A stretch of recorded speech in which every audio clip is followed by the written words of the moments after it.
Method है date is from vicinal डायहेलाइड्स। तो आप पीछे एल्कीन्स के जनरल मेथड्स देखो, वहाँ पे भी विसिनल डायहेलाइड से हमने एल्कीन भी बनाया था, लेकिन वहाँ विसिनल डायहेलाइड का हमने डीहेलोजिनेशन करा था, यानी रिमूवल ऑफ X2। यहाँ विसिनल डायहेलाइड का हम क्या कर रहे हैं, डीहाइड्रोहेलोजिनेशन, यानी रिमूवल ऑफ HX। पीछे हमने जो डिहाइड्रोहेलोजिनेशन किया था वो हमने एल्काइल हैलाइड का करा था, तो एल्काइल हैलाइड के डिहाइड्रोहेलोजिनेशन से बना था एल्कीन, विसिनल डायहेलाइड के डिहाइड्रोहेलोजिनेशन बनेगा एल्काइन। कैसे? बिल्कुल सिंपल सा फंडा, यही तो है विसिनल डायहेलाइड। X की जगह आप Cl लगा लो, Br लगा लो, I लगा लो। तो एल्कोहलिक जी मैडम सर, एल्कोहलिक KOH से डिहाइड्रोहेलोजिनेशन होता था, कहीं से Cl और उसके पड़ोस वाली कार्बन से H निकल जाता था, तो क्या बन जाएगा? हाँ या नहीं?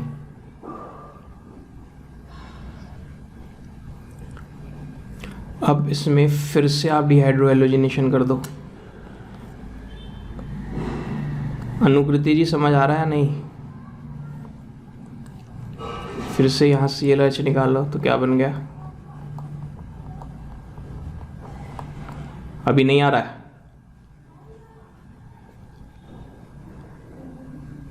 आपका कौन सा एल्कीन एल्कीन छूट में क्या छूटा था?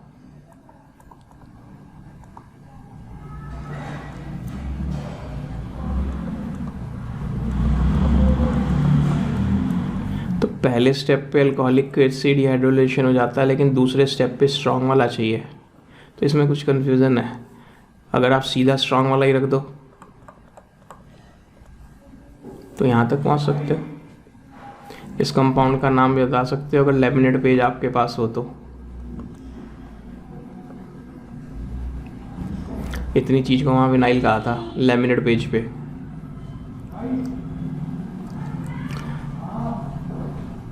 चंदनप्रीत जी बोलो, बात बनी या नहीं?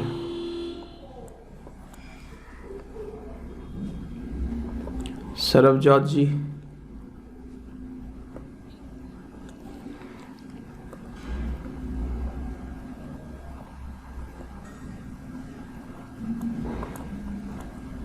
कार्तिक मित्तल जी बताइए।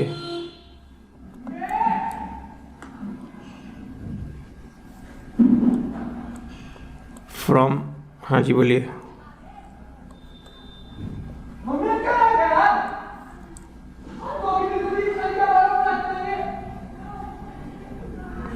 एल्कोहलिक, एल्कोहलिक मतलब हमने एल्कीन्स में भी किया था कि हमने अल्कोहल लिया इथेनॉल, उसमें KOH घोल दिया, तो that is called alcoholic KOH, और वो डिहाइड्रोहेलोजिनेशन कराता।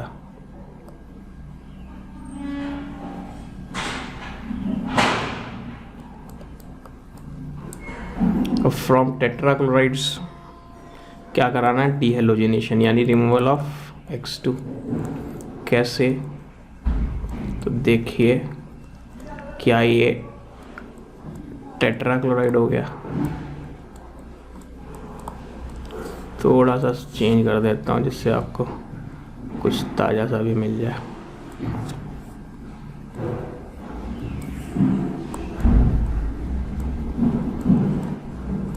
तो ये भी टेट्राक्लोराइड ही है।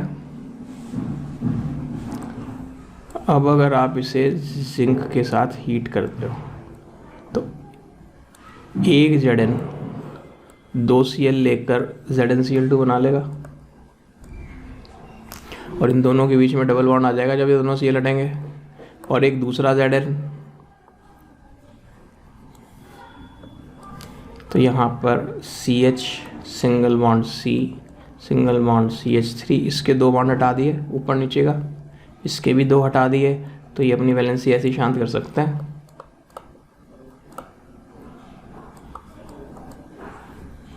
ठीक है क्या? Next is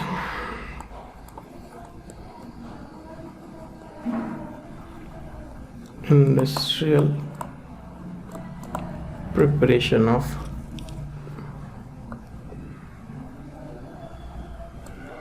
ethyne.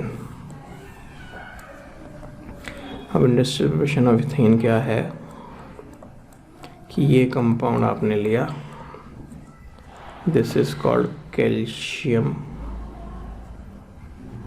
कार्बाइड। इस कैल्शियम कार्बाइड का आपने हाइड्रोलिसिस करा दिया, पानी से दोस्ती। ये बॉन्ड काटो, इधर OH दे दो, इधर H। ये बॉन्ड भी काटो, इधर OH दे दो, इधर H। तो ये जाना पहचाना कौन बन गया? Calcium hydroxide. और ये कौन बन गया? CH triple bond CH।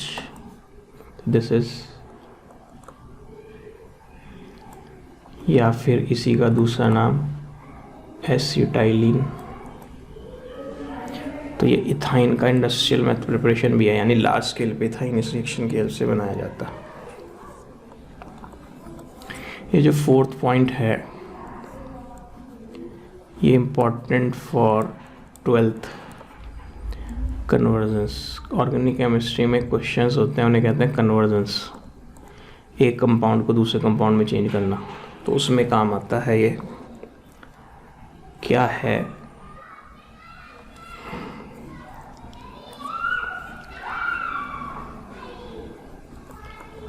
Lower alkyne to higher alkyne. कम कार्बन वाले एल्काइन से ज़्यादा कार्बन वाला एल्काइन बनाना। तो RC ट्रिपल बॉन्ड CH। क्या ये कार्बन sp हाइब्रिडाइज है? क्या इसमें मैक्सिमम S करेक्टर है? कितना? 50%। क्योंकि कार्बन 3 ही हाइब्रिडाइजेशन दिखाता है, या तो sp3 या sp2 या sp। इस पहले वाले में कितने? 4 ऑर्बिटल्स में से एक ऐसा है, तो 25% S पहले भी बताया था कभी। इसमें 3 में से एक सल्फर है, तो दिस इज 33.33% S, और इसमें 25% S। हाँ या नहीं? 50%।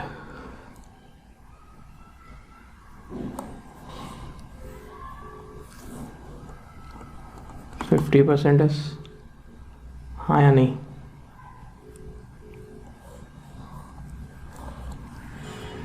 अब 50% S होने पर, मैक्सिमम S करेक्टर होने पर, ये क्या हो जाता है? Most electronegative. मोस्ट नेगेटिव मतलब इन तीनों तरह के हाइब्रिडाइज कार्बन में से, क्योंकि S की शेप ऐसी होती है और P की शेप ऐसी होती है। मान लो यहाँ को न्यूक्लियस है, तो किस में इलेक्ट्रॉन ज़्यादा घुसे जा रहे हैं? क्लाउड। इसके न्यूक्लियस में महसूस होंगे या इसमें? कॉमन सेंस लगाओ फिजिक्स की या मैथ्स की कहो।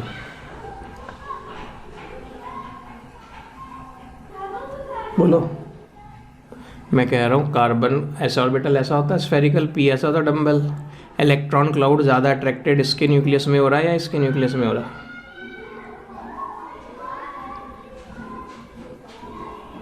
S में। तो जब इसमें इलेक्ट्रॉन क्लाउड न्यूक्लियस की तरफ ज़्यादा अट्रैक्ट होता है, महसूस हो रहा है, यानी S करेक्टर जितना ज़्यादा होगा उतनी ज़्यादा इलेक्ट्रोनेगेटिविटी होगी। इसमें S करेक्टर मैक्सिमम है, तो ये मोस्ट इलेक्ट्रोनेगेटिव होगा। और जब ये इलेक्ट्रोनेगेटिव होगा तो ये शेयर्ड पेयर को अपनी तरफ खींच लेगा। इधर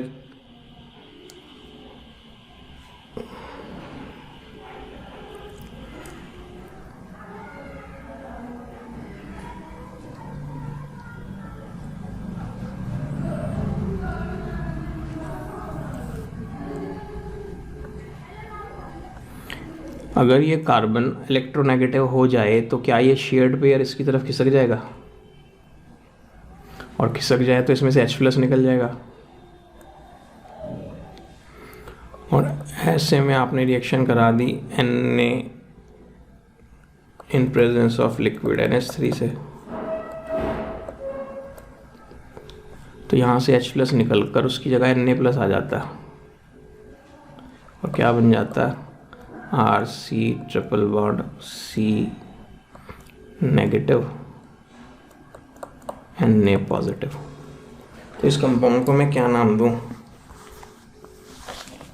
बोलो।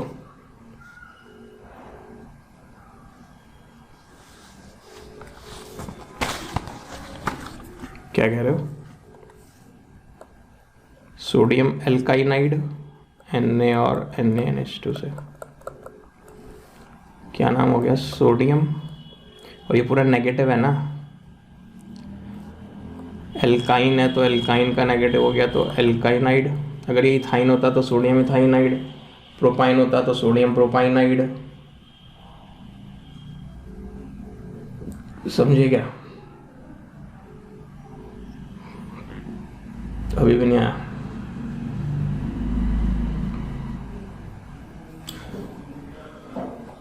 वो तो बता रहा हूँ सर मैं, वो तो मैं बता रहा हूँ, रिएक्शन समझ आई नहीं है। इलेक्ट्रोनेगेटिव वाली बात भूल जाओ, इतना समझ आ गया। मान लो CH वाला C इलेक्ट्रोनेगेटिव हो जाए तो उसमें C इलेक्ट्रोनेगेटिव हो जाए तो शेयर्ड पेयर C की तरफ खिसक जाएगा, C की तरफ खिसक जाएगा तो C नेगेटिव और H पॉजिटिव बन जाएगा।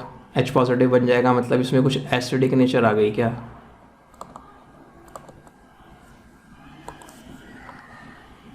बोलो। अगर ये इधर खिसक ही गया, H प्लस निकल ही गया तो इसमें एसिडिक नेचर आ गई क्या?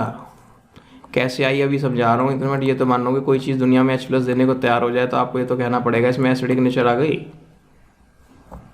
और उस H प्लस की जगह कौन आके लग जाए इसमें से? NaNH2 के अंदर, इससे आसान होता है समझना। NaNH2 के अंदर Na प्लस है तो Na प्लस ने H प्लस को धक्का दिया, उसकी जगह आके बैठ गया। तो इस कंपाउंड को सोडियम एल्काइनाइड बोलूँ या नहीं? वहाँ आ रहा हूँ मैं, आप घबराओ मत, वो पूरा आर्टिकल करा रहा हूँ, एसिडिक नेचर ऑफ एल्काइंस। अब ये कौन है?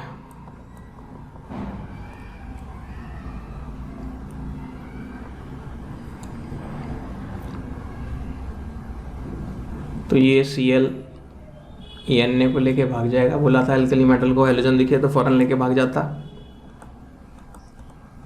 तो ये बन जाएगा या नहीं? ये CS। तो इसमें अगर N कार्बन थे तो इसमें कितने हो गए? एक ये वाला C भी तो आ गया। अगर मैं यहाँ C2H5 से लगा देता तो यहाँ C2, यहाँ 2 बढ़ जाते हैं। यहाँ मैं C3H7 लगा देता तो लोअर एल्काइन को हायर एल्काइन में बदल दिया। नहीं है, ये भी एल्काइन है, ये भी एल्काइन। अभी भी नहीं आई क्या रिएक्शन समझ?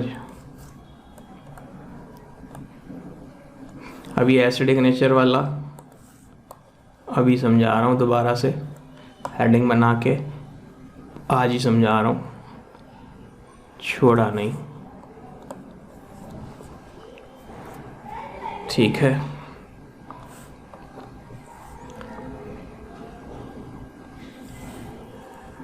अब नेक्स्ट मेथड, ये तो समझ आ गया अच्छे से कन्वर्जन कैसे कर रहा है। अब शॉकिंग न्यूज़ हो गई।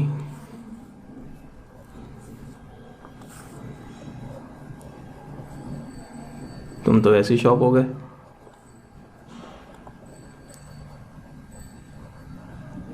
दूं नहीं दूं?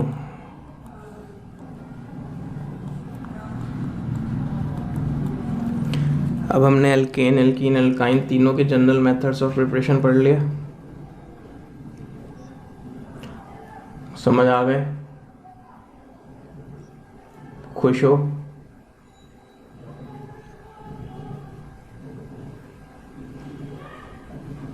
तो अब मैं आपको जो शॉकिंग न्यूज़ दे रहा हूँ ये दे रहा हूँ कि आपका बुद्धू बना दिया हमने।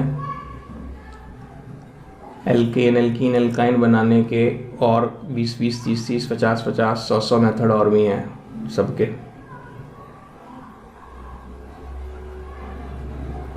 वाकई शॉकिंग है। तो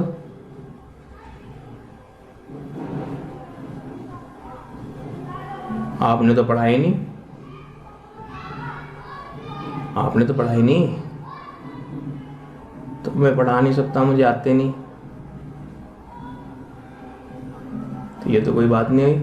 आप पहले बताते कि आपको नहीं आते। तो जवाब ये है कि ऑर्गेनिक केमिस्ट्री में किसी भी कंपाउंड के मेथड्स ऑफ प्रिपरेशन का कोई स्टैंडर्ड नंबर नहीं है कि इसके 3 ही मेथड हैं या इसके 4 ही मेथड हैं या इसके 5 ही मेथड हैं। समझ रहे?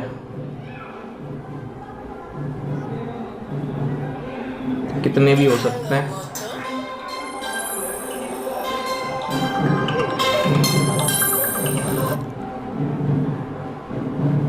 कितने भी हो सकते हैं। फिर हम कौन से और कितने करें?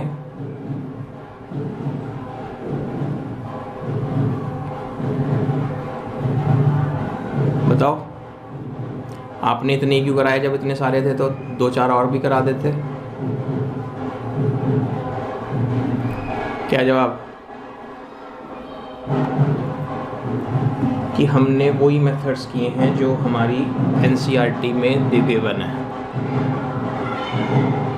समझ गए? तो अब आप कहो कि जी नहीं ये तो बहुत सारे हैं, तो कुछ तो की कोई लिमिट ही नहीं है ना, कहाँ तक करेंगे? तो जिस भी क्लास में पढ़ते हैं उस क्लास की जो प्रेस्क्राइब्ड बोर्ड की बुक होती है उसके उतने मेथड्स पढ़ा दिए जाते हैं। समझे क्या? इसलिए एंट्रेंस में जो दिक्कत ज़्यादा आती है वो ऑर्गेनिक में ही आती है। एंट्रेंस वालों के पास कहते हैं जी हमारे पास वो कितना ही कोर्स देते हैं कि जी हमारा तो खुला आसमान है, हम तो जो चाहे वो देंगे। तो इस वजह से वहाँ थोड़ी सी दिक्कत आती है। 2 मिनट होल्ड रख लो, मेरी आवाज़ नहीं आ रही होगी ना? तो 2 मिनट के लिए मैं 2 मिनट के लिए मैं चुप हो रहा हूँ। ये बाहर ढोल वोल बज रहे हैं हिंदुस्तान के। 2 मिनट बाद मैं शुरू हो दूँगा, आपको हेलो करके बोलूँगा।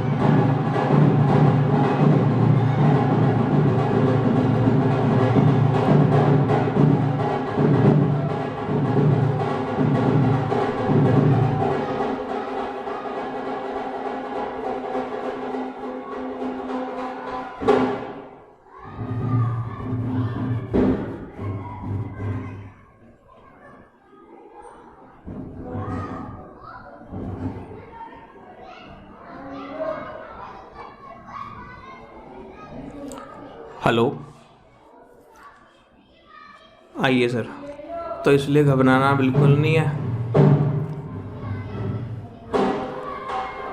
फिजिकल प्रॉपर्टीज़ में आते हैं। लिखने का काम है, स्क्रीन पे लिख रहा हूँ मैं, जब बोलने की बात होगी आप तब तक कॉपी कर लो, थोड़ा सा टाइम बचे।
बोलो, समझे क्या? ट्रेंड्स वही हैं जो एल्केन एल्काइन में होते थे। इनमें बस हल्की सी पोलैरिटी आती है। क्यों आती है वो भी इससे समझा रहा हूँ। ये एसपी एवोडेशन वाला जो फंडा था। और melting point, boiling point, density लगातार इंक्रीज़ करते हैं जैसे बाकियों में बढ़ते थे with increase in number of carbon. और ब्रांचिंग बढ़ने से डिक्रीज हो जाते थे या नहीं, बीपी और डेंसिटी। मेल्टिंग पॉइंट में वही देखेंगे क्लोज पैकिंग, जो जितना ज़्यादा क्लोज पैक्ड होगा उसका मेल्टिंग पॉइंट उतना ज़्यादा होगा, जिसमें जितनी ज़्यादा सिमेट्री होगी। ठीक है,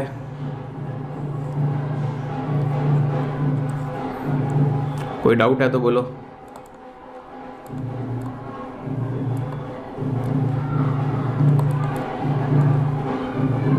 सानवी सिंगल जी कहाँ थे आप?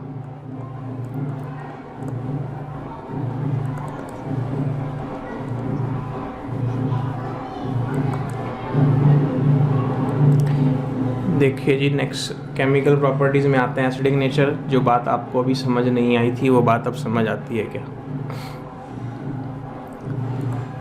ये एसिडिक नेचर आपको एल्क 1 आइंस में ही देखने को मिलेगी।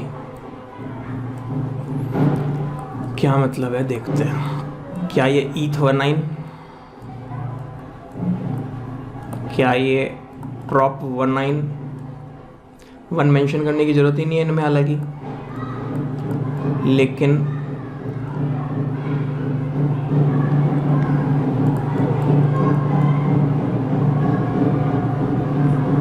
क्या कह रहे हो सर? डिजिटल सी बन गया सर। दिस इज ब्यूट-1-आइन, यहाँ तो बताना पड़ेगा 1-आइन, क्योंकि ये भी हो सकता है ये ब्यूट-2-आइन। तो ये जो हाइड्रोजन है, क्या ये sp हाइब्रिडाइज कार्बन पे लगे हैं? और इसमें तो है ही नहीं sp हाइब्रिडाइज कार्बन पे H।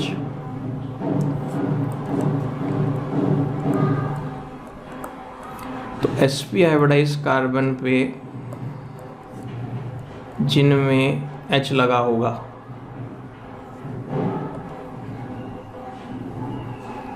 वो H एज H+ निकलने को तैयार है, यानी उनमें कुछ एसिडिक नेचर है। क्यों है? तो अब यहाँ ये तो समझ आ रहा है, sp हाइब्रिडाइज कार्बन में 50% S करेक्टर होता है।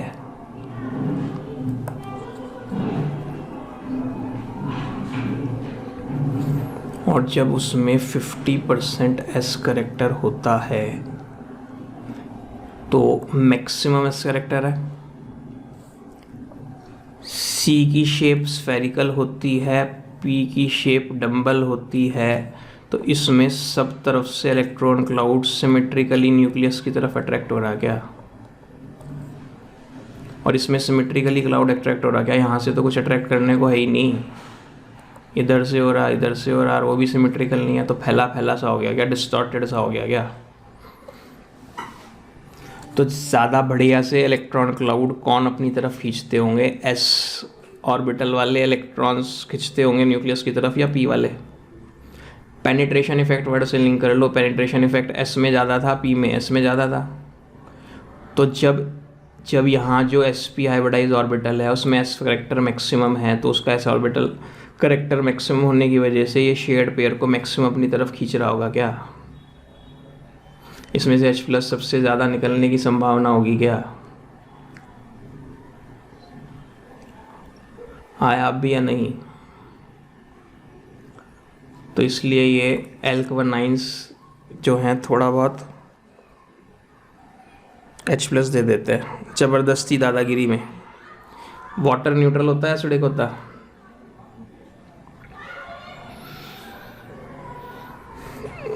न्यूट्रली तो कहते हैं वाटर को, लेकिन जब मौका लगे तो आयनिक इक्विलिब्रियम में एसिडिक भी मान लिया था।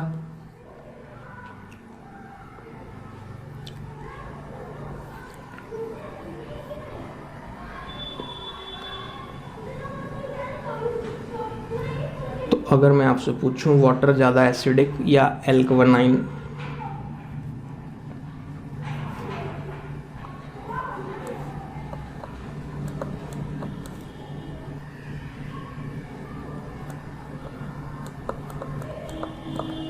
तो जवाब है, तो अभी तो आप कह रहे थे वाटर न्यूट्रल है, लेकिन एक बार को इसे H+ देना पड़े और इसे भी H+ देना पड़े तो वाटर आसानी से H+ दे देगा। इसकी H+ देने की टेंडेंसी वाटर से भी कम है, क्योंकि इसमें H तो हाईली इलेक्ट्रोनेगेटिव वो कुछ हो रहा। तो आप समझ गए किस सेंस में बात हो रही है कि इसमें एसिडिक कैरेक्टर समझो ना ही है, ना के बराबर ही है। तो 2-4 रिएक्शनों में ऐसे H+ की जगह Na+ आ जाएगा, Ag+ आ जाएगा, Cu+ आ जाएगा। इसका जस्टिफिकेशन निकाल दिया इन्होंने ज़बरदस्ती में, समझो, समझे या नहीं समझे?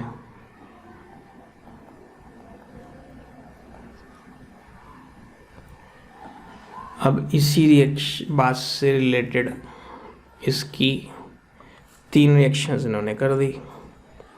ये अगर आपके पास Hc ट्रिपल बॉन्ड CH है और ये आपके पास CH3C ट्रिपल बॉन्ड CH है, तो इसकी रिएक्शंस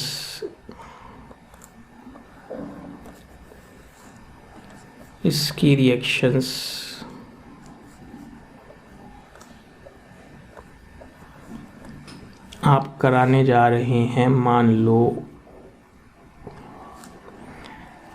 Na से या फिर NaNH2 से। तो Na के साथ NaNH3/NH3 भी लिख देते हैं, क्योंकि NaNH3 मिलके Na और NH3 मिलकर अंदर आपस में रिएक्ट करके NaNH2 बना लेते होंगे, हाइड्रोजन गैस रिलीज कर देते होंगे। खैर, तो ये बेसिक नेचर के मानने जा रहे हैं। यहाँ से H+ निकल जाए तो Hc triple bond C negative, Na positive, तो बोल लूँ सोडियम इथाइनाइड। फिर से इसकी रिएक्शन करा दूँ तो इधर वाला H भी H+ निकल जाए तो क्या बन जाए, Na C triple bond CNA। चाहे 2 नेगेटिव लगा के दोनों पे Na+ लगा दो, तो इस बार क्या कहना पड़ेगा, मजबूरन डायसोडियम इथाइनाइड। आया अब भी या नहीं? इसकी करा दूं तो इसमें तो एक ही एसिडिक H है, उधर तो है नहीं, तो क्या होगा, CH3C ट्रिपल बॉन्ड C। चाहे नेगेटिव लिख के Na+ लिख दो और चाहे ऐसे दिखा दो, तो दिस इज सोडियम प्रोपाइनाइड। अब इसका रिएक्शन आप अमोनिकल CuCl से कराओ, अमोनिकल CuCl से कराओ, तो इसमें से Cu+ निकलने को तैयार बैठा रहता, तो वो Cu+ H+ को धक्का देके क्या बना ले, CuC ट्रिपल बॉन्ड Cu। मैंने पहले एक भी बना सकते थे, तो इससे था क्या हो गया, डाई कॉपर इथाइनाइड या नहीं। और ये कॉपर जो होता है वो रेडिश ब्राउन कलर का होता है, तो यहाँ क्या बन जाएगा, CH3C triple bond C negative Cu positive, copper propynide, ये भी कैसा, रेडिश ब्राउन।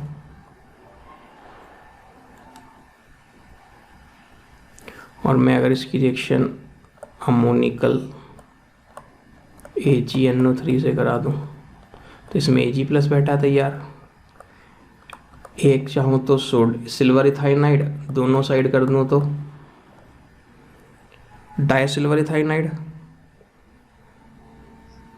और ये आपका वाइट कलर का होता, तो यहाँ क्या होगा, CH3C triple bond C negative Ag positive, silver propynide, और ये कैसा आपका वाइट। तो ये तो एल्कवानाइन जो है टेस्ट के काम भी आ सकते हैं, कॉपर और सिल्वर वाले केस, उनमें कलर्ड प्रेसिपिटेट मिल रहा है, कलर्ड कंपाउंड मिल रहा है। अब केमिकल प्रॉपर्टीज़ में ही आती हैं एडिशन रिएक्शंस, जैसे एल्कीन्स में आई थी एडिशन रिएक्शंस। तो कैसे एडिशन रिएक्शन, ये आपका कोई एल्काइन है, इस पे पहले H+ आ गया यानी इलेक्ट्रोफिलिक हो गया, ये भी पहले इलेक्ट्रोफाइल आ रहा है या नहीं, H+ इलेक्ट्रोफाइल है या नहीं। तो इसे देखकर पाई बॉन्ड किसी एक साइड खिसक जाएगा, मान लो इधर खिसक गया, दोनों C हैं, एक से किसी भी खिसका दो, तो इस C पे नेगेटिव आया होगा, H वहाँ जाके चिपक जाएगा, और ये क्या बन गया, जब ये इधर चला गया तो इस C पे क्या आ गया, पॉजिटिव या नहीं, बोलो।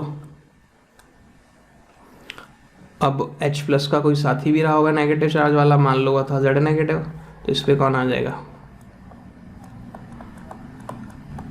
तो Z का नेगेटिव और C का पॉजिटिव न्यूट्रल। तो बुद्धू बना रहा है हमारा, और कुछ नहीं कर रहा।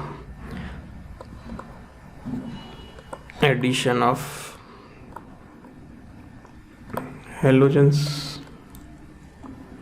पढ़ चुके, एल्कीन में एक बार ऐड हुआ था, इसमें 2 बार ऐड होगा, प्लस ब्रोमीन, पहले तो CH डबल बॉन्ड CH, एक Br, फिर दोबारा प्लस ब्रोमीन कर दो तो CH Br Br Br Br, हाँ या नहीं,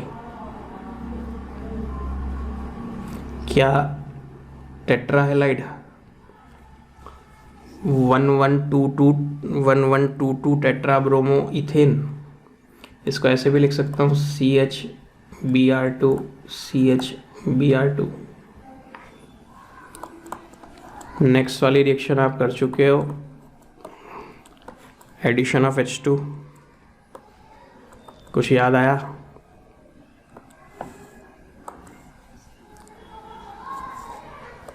हाइड्रोजनेशन बिल्कुल सही। अगर आप इसका हाइड्रोजनेशन पैलेडियम कार्बन के मिक्सचर में करते थे तो गाड़ी एल्कीन पे रुक जाती थी, और चाहे तो इसका और चाहे इसका, अगर hydrogen in presence of palladium करते थे खाली, पैलेडियम की जगह निकल प्लेटिनम भी ले सकते हो, तो आपका सीधा इथेन बन जाता था या नहीं।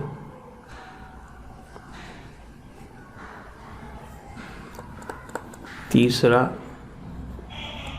एडिशन ऑफ H2O, तो एडिशन ऑफ H2O किससे होता है, ये important for class 12th also. Addition of water जो होता है वो H2SO4 प्लस HgSO4 की प्रेजेंस में होता है। इसको शॉर्ट में ऐसे भी लिख देते हैं, खाली H+ और Hg2+। कैसे इम्पॉर्टेंट रिएक्शन है, CH ट्रिपल बॉन्ड CH, और ये इन जनरल कोई और एल्काइन। तो जब आप इसमें H+ OH नेगेटिव करते हो, वाटर ऐड हो रहा किसकी प्रेजेंस में, H+ और खाली इतना भी लिखा आ जाए तो आपने अपने आप ही समझना है कि भाई इसमें पानी होगा, इसमें पानी ऐड होगा, समझ रहे हो, अपने आप ही सोचना है ये H+ और OH नेगेटिव, ये H+ और OH नेगेटिव अपने आप ही सोचना कि वहाँ होगा ही। तो negative part will go to that carbon which has lesser H, ये तो दोनों ही X हैं, किसी पे भेज दो, तो एक पे CH2 आ जाएगा और एक पे OH आ जाएगा। याद करके देखो, ये इनॉल है क्या, ईन और ईन वाले कार्बन पर ही OH हो तो उसे इनॉलिक फॉर्म कहते थे, और वो क्या करता था,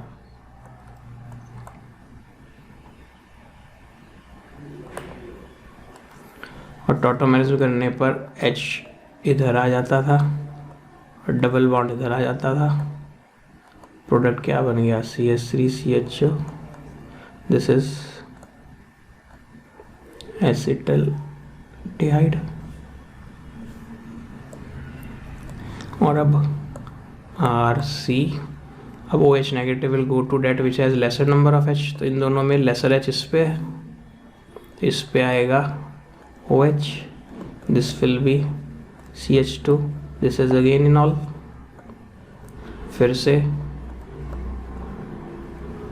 टॉटोमेराइज, EH इधर आ जाएगा, डबल बॉन्ड इधर चला जाएगा, it will be RCO CH3, क्या कीटोन।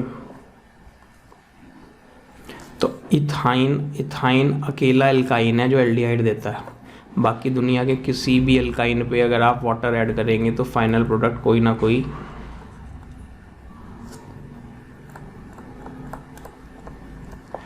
ओनली इथाइन के केस में एल्डिहाइड मिलता है, एकमात्र एसिटल्डिहाइड, बाकी सब में कीटोन मिलता है। बताइए आ गया क्या?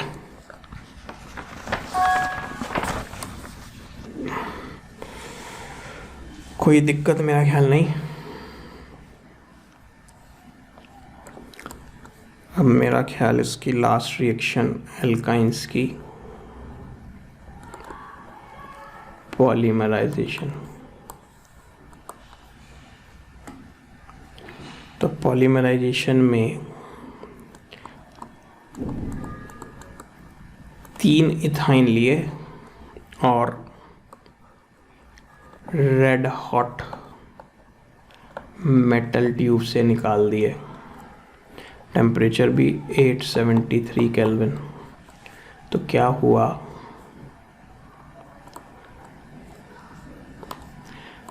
मिथाइन तो गैस होती है, तो एक पाइप लिया, पाइप कैसा था, मेटल का बना हुआ, गर्म करके उसे कितना बना दिया 873, इधर से इथाइन गैस भेजी, इधर से बेंजीन निकला, हो गया जादू। इधर से इथाइन गैस भेजी, इधर से बेंजीन निकला।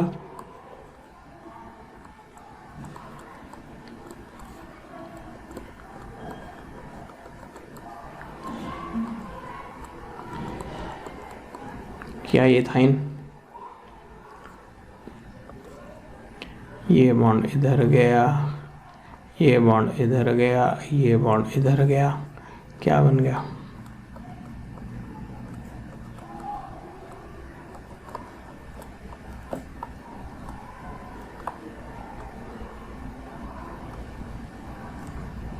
यहाँ कितने बॉन्ड रह गए, 2, यहाँ 1, यहाँ 2, यहाँ 1, यहाँ 2, दिस इज बेंजीन। तो ये से पॉलीमराइजेशन लिख रहा है मेरा, बस चलता, मैं तो कहता ट्राइमराइजेशन, 3 जने एक साथ मरे। अगर n मर जाए अब कहना चाहिए पॉलीमराइजेशन, तो इसको बोलूँ साइक्लिक पॉलीमराइजेशन एक बार को, साइक्लिक ट्राइमराइजेशन। और अगर लीनियर तो क्या होगा, CH डबल बॉन्ड CH, इधर इधर निकलेगा एक टूट के, एक और लिख लो CH डबल बॉन्ड CH, ऐसी चीज़ बार बार जारी होगी। सचमुच में यहाँ 2n लिखना चाहिए अगर मैं एग्जैक्ट बैलेंसिंग पे हूँ तो, लेकिन वो कह रहा हज़ारों लाखों में कोई फ़र्क नहीं पड़ता, आप इतनी बैलेंसिंग पे ध्यान दो ना दो। ये लीनियर हो गया क्या, और लीनियर में भी देखना, इसमें गाना चल रहा होगा single double single double single double single double single double single double single double के गाने को क्या कहते थे, कॉन्जुगेशन। तो ये बोल लूँ कॉन्जुगेटेड पॉलीइन, इन बार बार रिपीट हो रहा है, इन सिंगल डबल सिंगल, तो इसको कॉन्जुगेटेड पॉलीइन कह सकते हैं। तो पॉलीमर्स मोटे मोटे तौर पे क्या, प्लास्टिक्स जैसे जितनी भी प्लास्टिक्स हैं सब पॉलीमर है, गुड कंडक्टर ऑफ इलेक्ट्रिसिटी या bad conductor of electricity. Low madam,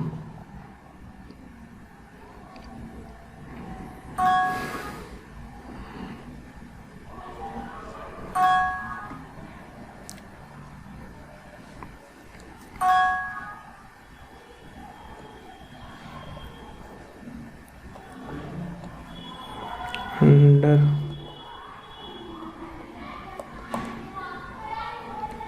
suitable conditions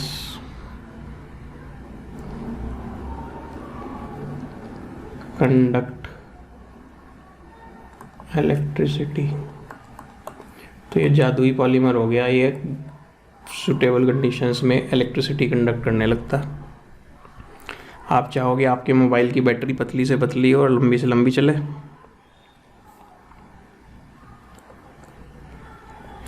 हल्की से हल्की हो।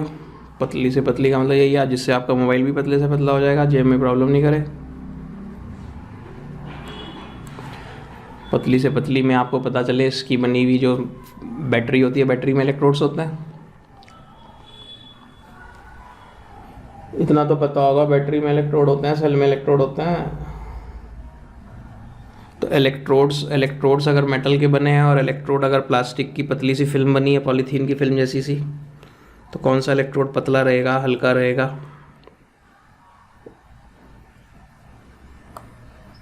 तो पॉलीएसिटिलीन यूज एज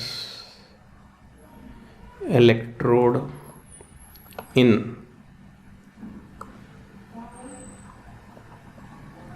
बैटरीज। और उन बैटरीज की क्या खासियत?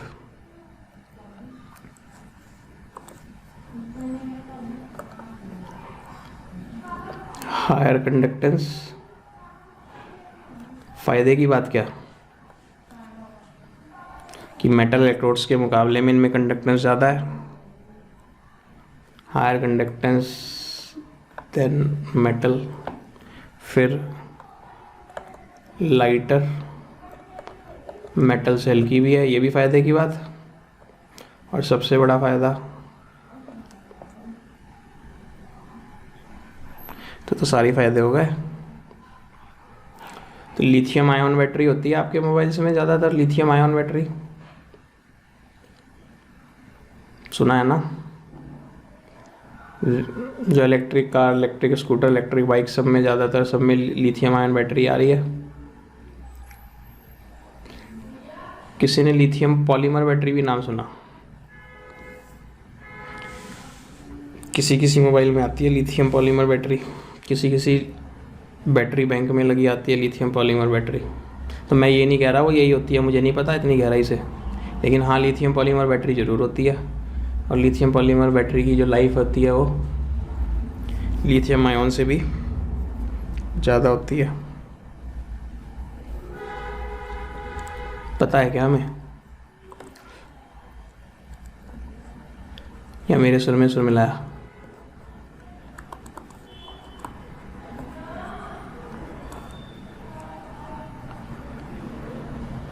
Aromatic hydrocarbons. आप तो कह रहे थे एल्कीन अल्काइन ख़त्म, बेंजीन भी तो है, बेंजीन भी तो है, बेंजीन भी तो हाइड्रोकार्बन ही है। तो एरोमेटिक हाइड्रोकार्बन्स को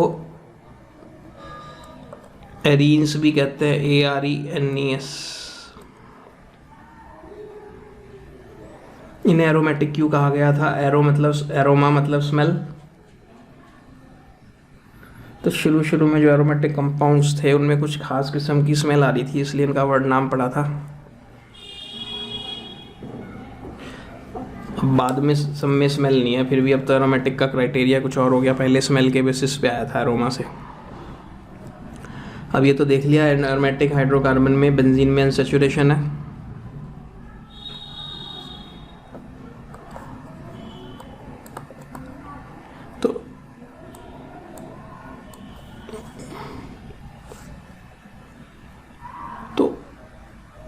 तो अगर अनसैचुरेशन है तो आसानी से एडिशन रिएक्शंस दिखाने चाहिए।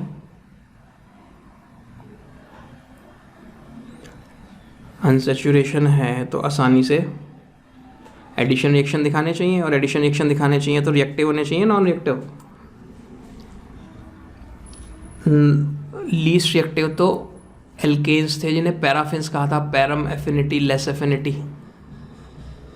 एल्कीन्स और एल्काइंस तो क्वाइट रिएक्टिव थे because of presence of week pi bond in them. तो इनमें भी पाई बॉन्ड है, 3 पाई बॉन्ड है अगर बेंजीन को ही पकड़ूँ तो ये तो आसानी से रिएक्ट करने चाहिए, स्टेबल नहीं होने चाहिए, रिएक्टिव होने चाहिए। तो सबसे बड़ा झटका इन्होंने यही दिया, स्टेबल डिस्पाइट ऑफ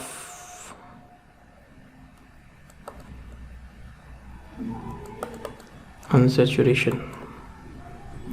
अनसैचुरेशन होने के बावजूद भी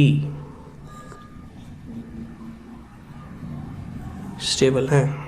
क्यों भाई, क्यों भाई? 2 खानदान थे इनके, क्यों पे भी जवाब आएंगे अभी। बेंजीनॉइड और नॉन बेंजीनॉइड याद आ गए क्या? पिछले चैप्टर के शुरू में बताए थे। बेंजीनॉइड में तो बेंजीन रिंग होगा, हैविंग बेंजीन रिंग, कम से कम एक बेंजीन रिंग जरूर होगा। और इसमें क्या होगा? नो बेंजीन रिंग, कोई बेंजीन रिंग नहीं होगा। कौन थे नॉन बेंजीन रिंग वाले? कुछ ऐसा सा बनाया था क्या कभी हमने? पता नहीं मुझे, बनाया नहीं बनाया।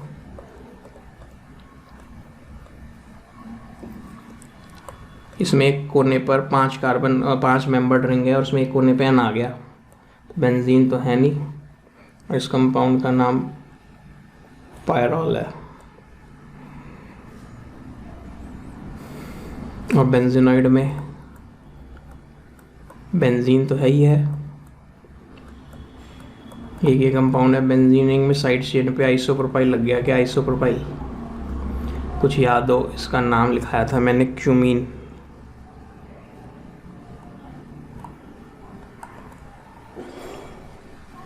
ठीक है क्या? सिंगल एम आता है जहाँ तक, इसमें मैं कंफ्यूज हो गया लिखते लिखते। बोलो, ये बात अभी हवा में रह गई, स्टेबल डिस्पाइट ऑफ अनसैचुरेशन वाली। करेंगे अभी, आज तो नहीं टाइम बचा।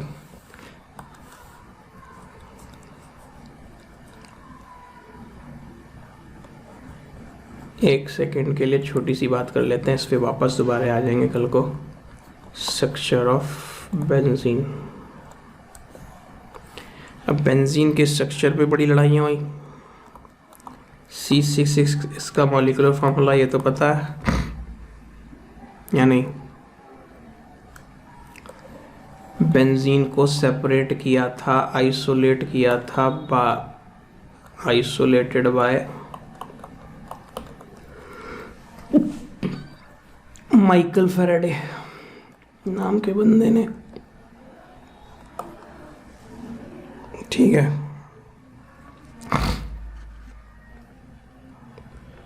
अब इसमें दिक्कत वाली बात कहाँ शुरू हुई वो देखना।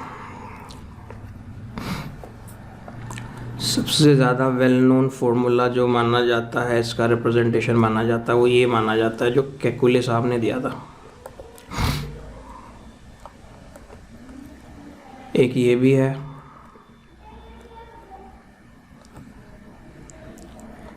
ये हिंदी में पढ़ो क्या लिखा है।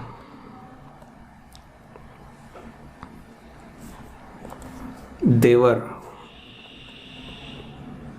देवर देवर।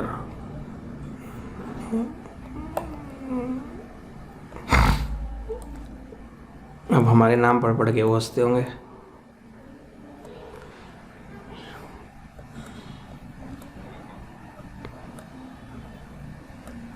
एक ने यही बना दिया, क्रिस क्रॉस पजल खेल रहा होगा बेचारा। ये थे क्लास।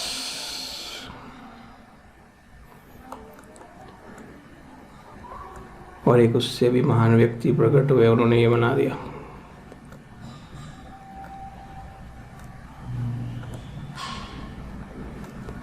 ये थे बेयर साहब, BAEYER। शायद वही हो, पता नहीं। अब ये सरनेम है, फैमिली है उनकी, कौन है। तो अब इनमें सबसे ज़्यादा जो मान्यता प्राप्त है वो इसको है कैलकुलस। अब कैलकुलस साहब के प्रपोजल को भी ऑब्जेक्शन आ गए।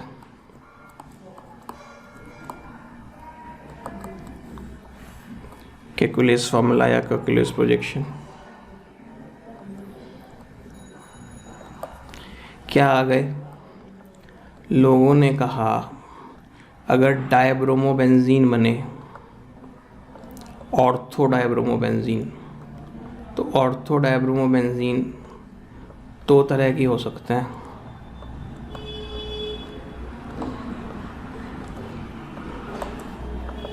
ऑर्थो दो तरह के दिख रहे हैं या एक ही तरह के हैं दोनों? एक बार वो जिन पे बी आर लगा उनके बीच में डबल बॉन्ड है, एक बार वो जिन पे बी आर लगा उनके बीच में सिंगल है। But actually only one type of ortho dibromobenzene is found. असली में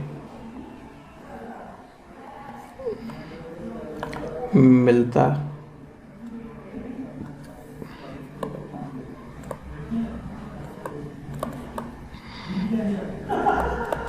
अब कैलकुलस साहब को लगा कि इनके स्ट्रक्चर में कोई तो कमी है। एक दिन कोई आएगा, नया स्ट्रक्चर बनाएगा, असली स्ट्रक्चर बनाएगा, और जब असली स्ट्रक्चर बन जाएगा लोग इन्हें भूल जाएंगे।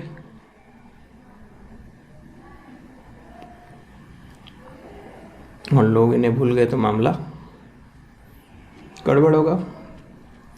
तो ये दिन रात बेचारे लग गए इस सोच विचार में कि कोई नया स्ट्रक्चर मैं ही अपनी ज़िंदगी में जीते जी दे जाऊं जिससे लोग मुझे ना भूलें। अब ये सोच ही रहे थे,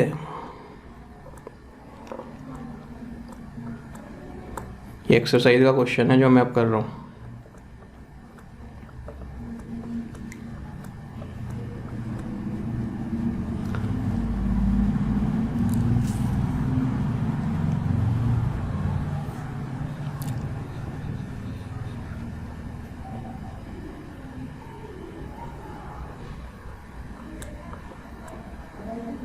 कौन है ये?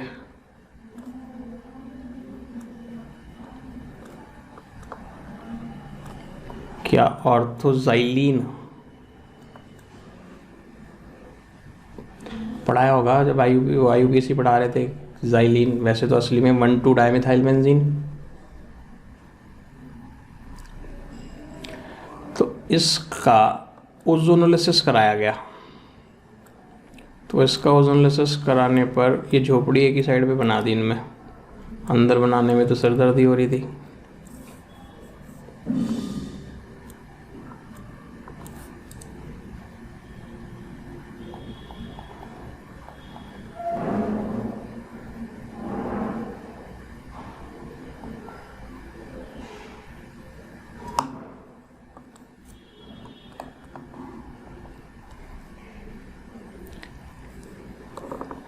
इसका भी ओजोनोलिसिस किया और इसका भी ओजोनोलिसिस किया।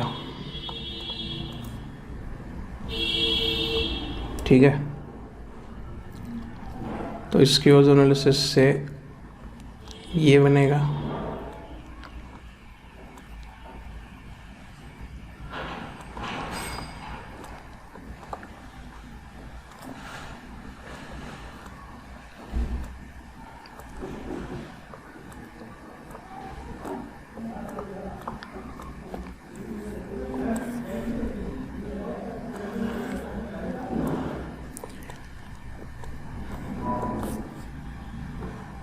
क्या हो रहा है? थक गया है तो। यहाँ डबल बॉन्ड था,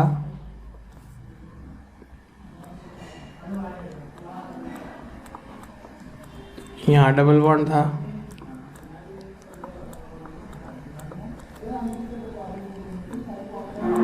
और यहाँ डबल बॉन्ड था। इसमें यहाँ डबल बॉन्ड था, यहाँ था,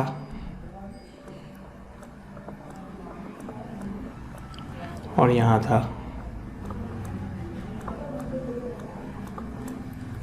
बोलो, तो ये दोनों ऑर्थोजाइलीन ट्राइओजोनाइड हो गए क्या? 3 जगह। अगला स्टेप याद हो, H2O जिंक डस्ट होता था, दीवारें गिरती थी।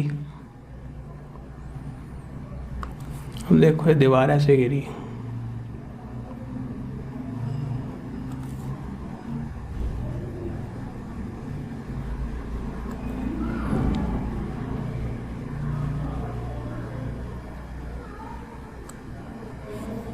ये दीवार ऐसे गिरी।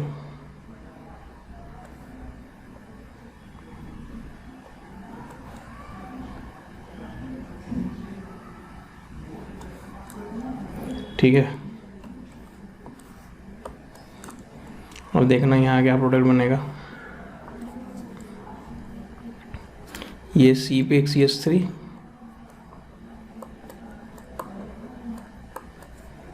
ये C फिर इधर एक C से जुड़ा है, सिंगल वन, C इस पे एक H है और एक कौन आ गया, डबल बॉन्ड हो।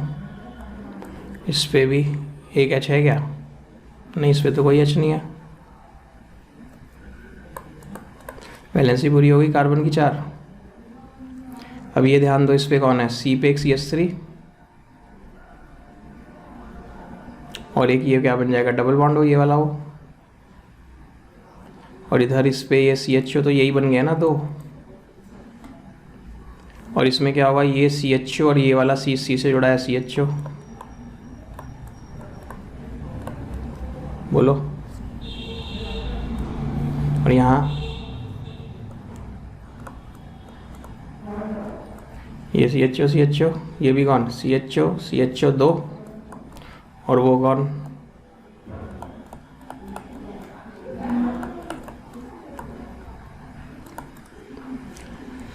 तो जब ऑर्थोजाइलीन ट्राइओजोनाइड का ओजोनोलिसिस किया पकड़ के, तो वहाँ पे आपको ये 3 तरह की चीज़ें हैं, देखो ओवरऑल। ये ग्लाइकॉल, ग्लाइऑक्सल, ये मिथाइल ग्लाइऑक्सल,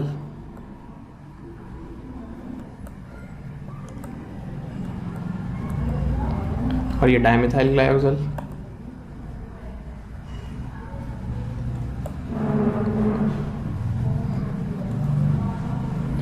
तो टोटल 3 तरह की चीज़ें हैं, 1 2 3, क्योंकि ये दोनों तो कॉमन एक से हैं। तो जब ऑर्थोजाइलीन का ओजोनोलिसिस किया तो ऑल 3 वर ऑब्टेन्ड।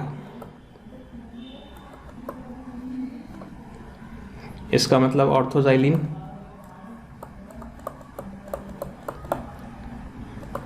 दो तरह का था,